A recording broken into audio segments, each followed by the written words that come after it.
when you are in charge of development, I was also in charge of current, and there was no current except this. So I was in New York a lot for the kickoff. We did 25 practice shows. That took me a little bit of convincing to my boss to spend $1 million on 25 shows that weren't going to air. I said, look, we want to go, this came right back to Antisappointment. It all ties together. I don't want to put on a show and the first day people watch it and don't like it. I said, we have to be ready. She has to know what she's doing. We have to go through how to produce this. And interestingly enough, we didn't have a show that we could air till show number 23. So we did it right.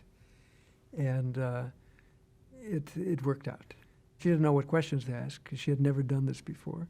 We had an IFB in her ear. There was a fellow named Stuart Krasnow in the control room giving her questions to ask. There was the exec producer, Gail Steinberg, on the floor with the big boards and writing things. And we really had to help train her to be an interviewer. We also had some strange guests. Part of my job, as simple as this, and people never notice it, we had to reposition the audience. The people who looked like they were too low class or had no teeth or you didn't want to be in the shot, we put them on the sides of the audience. And we put the better looking people in the middle. So when Ricki would come up and stand in the audience, you'd see better looking people around her than some of the people that showed up that we didn't want to show. That's producing the audience. You have to do that. And I see sometimes, even today on talk shows, they just have people in the audience wherever they sit. Sometimes that's not good. You'll see old people when you don't want to see them.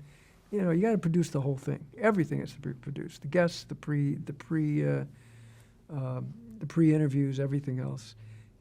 We even hired someone on Ricki Lake who was a lawyer that was the person who checked out the people. We didn't want to be bamboozled by actors. We wanted real people with real stories. This lawyer would be our fact checker. They checked to see if the story was right. They called neighbors sometimes just to find out. So one thing that we were really thought was important, and this goes back to something I said earlier, honesty. We wanted to get honest people. But these were not the people that you hang out with for the most part. The calculation back then was there are two daytime audiences. There's the soccer mom audience, the people who watched Regis, and the people who watched Oprah. That was one type of audience. Then there was the other audience, the people who now watch Jerry and Maury, and they watched Ricki and Jenny Jones. That's the other audience. And it doesn't, I'm not going to say anything pejorative about the other audience, but there's a lot of them out there. And what we were surprised at is all the college kids that watched Ricki Lake, which we didn't expect. We were hoping for, that's why we put it on at 5 o'clock, but we really weren't sure how many we'd get. The two audiences who watch daytime, let me put it this way. About a third of America has less than a high school education. About a third of America don't make much money. About a third of America solves its problems by yelling and screaming at each other. Okay. That's like 100 million people. Okay. If 10% of those people are really crazy, that's 10 million people. If 10% of those people want to go on TV, that's 1 million people. It's a lot of people to draw on. For a free trip to New York, nice hotel room. We had to get a hotel that nailed down everything, including the TV sets. Sometimes it was a first trip for anybody to come to New York. But the stories were real, and we had some tough stories. I remember my daughter told me the first show I took her to at Ricki was, I just got out of prison and I want my woman back. But then we did nice shows. I'm in Love with a Food Service Worker was one of my very favorite shows. Very timid people who would go into McDonald's or Burger King because they had a crush on the person behind the cash register.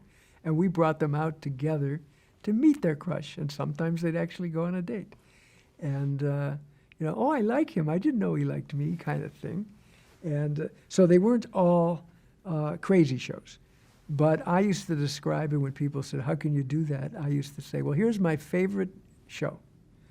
I said, how about a 40-year-old mama's boy who listens to everything mama tells him, who marries an 18-year-old virgin, and after a while, they both cheat on each other. And the guy's sister-in-law is a drug addict. I said, you think it's a good show? And everything, yeah. Well, I just described the royal family of England. Princess Charles, Di, and they go, oh, yeah. I said, now, the royal family's not going to come on the show. I said, but stories like that exist, and that's why you shouldn't put them down, because it does exist at all strata. It's just that the more educated or the better socioeconomic people won't do the show. But it happens on all areas.